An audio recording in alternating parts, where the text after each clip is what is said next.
Затем глава российского региона Мурат Зязиков встретился с президентом Сената Иордании Зейдом ар-Рифаи и договорился о сотрудничестве и обмене парламентскими делегациями.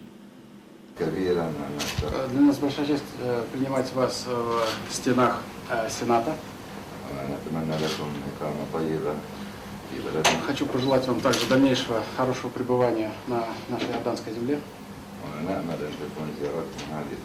И надеемся также, что это будет доброе начало установлению более тесных отношений между нами. В беседе с президентом Ингушетии Зейд ар-Рифаи подчеркнул, что он придает особое значение визиту главы субъекта Российской Федерации. «Мне чрезвычайно интересна жизнь Кавказа. Моя бабушка – уроженка Северного Кавказа», – заметил он.